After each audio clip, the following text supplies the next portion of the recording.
Life is suffering. Right. Indisputable. What do you do about that? You voluntarily accept it and then strive to overcome the suffering that's a consequence of that. And you do that for you, and you do that in a way that makes it better for other people. And then that works. And one question might be, well, how well does it work? And the answer is, the only way that you can find out is by trying it. That's it. That's the existential element of it. The proof is to be derived by the incarnation of the attitude in your own life. No one can tell you how it will work for you. It's the thing that your destiny is to discover that. And you have to make the decisions to begin with. It's like, because you can't do this without commitment. You have to commit to it first. That's the act of faith that Kierkegaard was so insistent upon. You have to say, I'm going to act as if being is good. I'm going to act as if truth is the pathway to enlightenment. I'm going to act as if I should pursue the deepest meaning possible in my life. And there's reasons to do none of those. They're real reasons. So it's really a decision. But you can't find out what the consequence of the decision is unless you make the decision. I think the same thing happens when you get married, by the way. Is that if you think you might leave, you're not married. And then you think, well, the marriage didn't succeed. It's like, well, maybe you were never married. Because the rule is, you don't get to leave. And there's a reason for that rule. Now, I'm not saying that there aren't situations where there should be exceptions made for that. That's not the point. The point is that there's some games you don't get to play unless you're all in. And the other thing that's so interesting about being alive is that you're all in. No matter what you do, you're all in. This is going to kill you. So I think you might as well play the most magnificent game you can while you're waiting. Because do you have anything better to do? Really? Why not pick the best thing possible that you could do? Why not do that? Maybe you could justify your wretched existence to yourself that way. I think you could. That's what it looks like.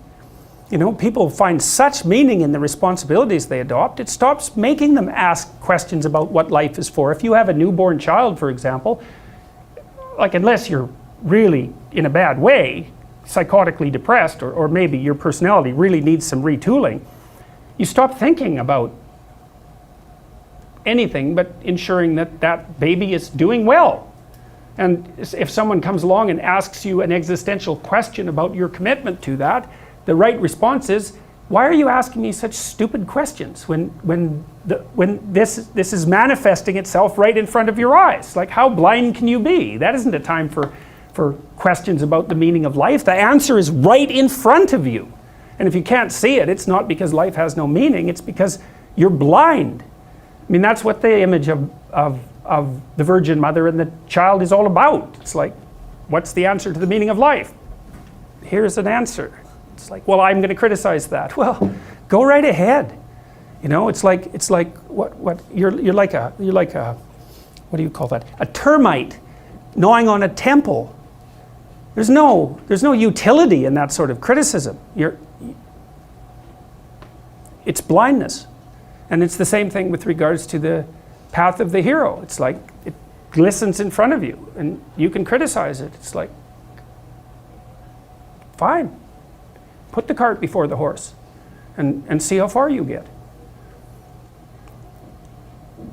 So I thought, to bring full closure to the class, I was trying to solve this terrible puzzle that confronted me and many other people about how it was that human beings got themselves in such a tangle about what they believed. Such a tangle that we were pointing the ultimate weapons of destruction at one another, which, by the way, we are still doing. And I thought, okay, well, I understand that. We need our belief systems. They orient us. And that means there will be conflict between belief systems, and that can be a catastrophe. And that's being played out everywhere, again, in very many ways. What's the solution to that? Well, one possibility is there's no solution. It's just mayhem all the way around. Could be the case. But it seemed to me, as I delved into it, that the proper solution to that was to live properly as an individual, because you're more powerful than you think. Way more powerful than you think. I mean, God only knows what you are in the final analysis.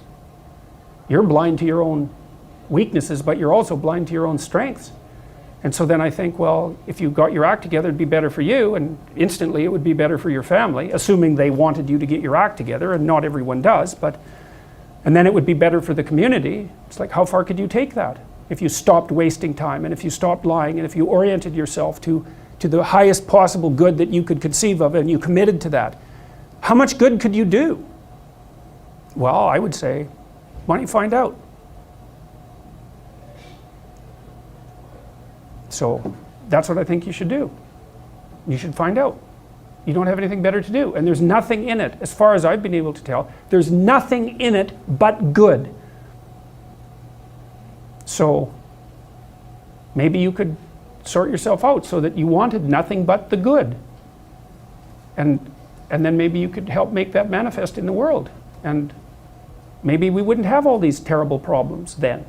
At least we'd have fewer of them, and that would be a start. So it's the answer to the problem of humanity is the integrity of the individual. That's the answer. So, and states that are predicated on that realization are healthy. So, and states that aren't are doomed to stagnation and catastrophic collapse. And personalities that are predicated on self-tyranny and the tyranny of others are doomed to collapse. So, and then you think, well, what's the barrier? And the barrier is, are you willing to accept the responsibility? And part of the answer to that is, reduce the damn responsibility until it's tolerable.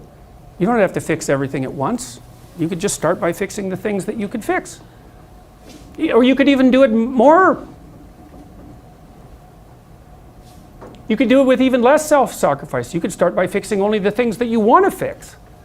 God, you can get a massive way that way. So do it. See what happens. That's what you should have been taught in university right from the beginning. It's like, aim at the highest good. Tool yourself into something that can attain it. And go out there and manifest it in the world. And everything that comes your way will be a blessing. And so all you have to do is give up your resentment and your hatred. I know that's a hard thing to give up because you have plenty of reason for it. That's probably a good place to stop. So it was a pleasure